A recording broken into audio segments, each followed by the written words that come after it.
Hello, I'm Moran and welcome back to Chicago Motorcars.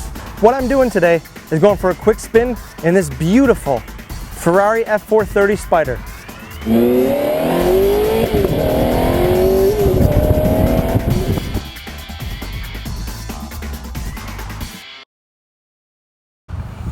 Now under the glass bonnet here, you're going to find the heart of the Ferrari, which is a 4.3 liter V8 engine. Now when this tune naturally aspirated, it makes 483 horsepower. That's an unbelievable amount of power from such a machine. What's remarkable about a plant like this is you'd think it would be a little bit finicky around town, but this car is as smooth as low revs as it is just delivering the high horsepower. Stock exhaust system, as I said. Really an unbelievable combination to the F1 transmission up front. It's 6 speeds. Use the paddles to shift it, or there's a fully automatic mode. Just hit auto on the console and the car will drive itself for you like any other automatic. But a car you could live with every single day, but you could also take it to the racetrack and school people if you so please.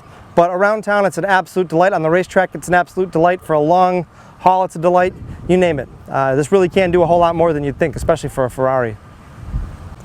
First we're going to take a walk around it, just kind of get an idea of the condition of the car. It really is excellent throughout. I'd say 9.5 out of 10.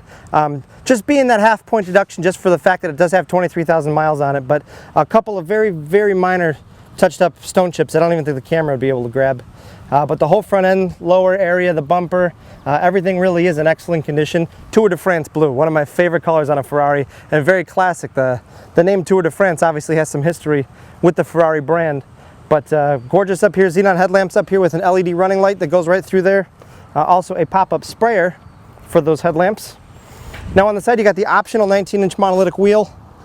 Beyond that you have a cross-stroke rotor with the black Ferrari brake caliper there. These are Brembo brakes actually all the way around. But you've got a Continental Extreme Contact tire here. That is about as close to brand new as a tire could come. 225/35 ZR19 up front. But looking down the driver's side, it really is in excellent condition. You can see my reflection all the way down. There's no damage to speak of. You've got a little trim strip here, which is essentially just a piece of clear bra that covers up the fairing and intake opening here. But these are functional intakes, obviously, on both ends. They also aid in the aerodynamics of the car, believe it or not. It's not a crazy wing on the back, but it does help with the aerodynamics. At the back here, again, the same wheel, but a little bit wider size, 285/35 ZR19. The rear of the 430 is in excellent condition as well. You can see the quad outlet exhaust. That is a stock exhaust system, but it's an active exhaust system. You can actually hear the second set of baffles open up when you're under medium to heavy throttle. Sounds amazing. This really doesn't sound like any other V8 you can imagine. But everything's all in stock condition. Absolutely excellent condition back here. Nothing to point out as far as damage, nicks, chips, you name it. And that also carries over to the passenger side, where again you're going to find a fresh set of the Continental Extreme Contact tires, 19-inch. But look at my reflection all the way down. It's just like the driver's side. There's really nothing to talk about. It is absolutely gorgeous. What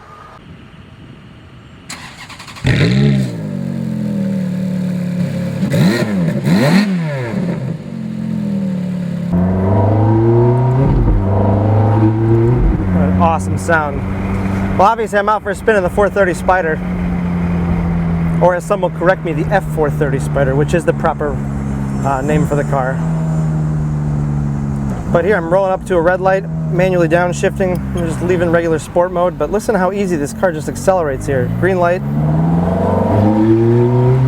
second, third, fourth, fifth. You can hear the baffles close on the exhaust there. What an unbelievable sound. I mean, this here, it's 80 degrees in Chicago in the middle of August, and this is an absolutely awesome day for a Ferrari. But here I'll put it in 6th, cruising along about 50 miles an hour. I'm turning about 2,000 RPMs, and I mean honestly this might be more comfortable than a Mercedes SL at this point.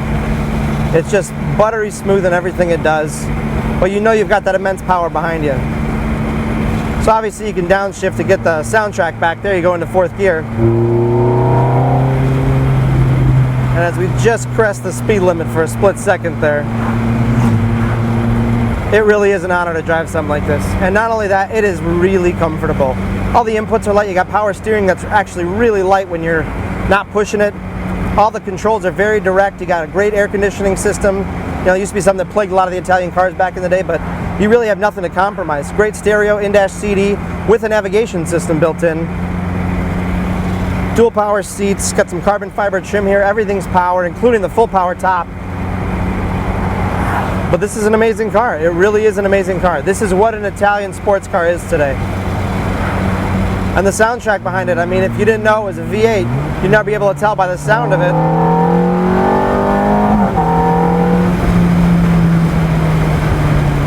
That's just unreal. That should be illegal.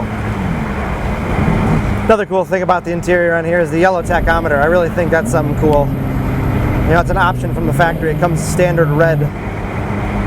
But this interior is perfect. I mean, even looking at the leather up top here on the dashboard, everything's hand-stitched.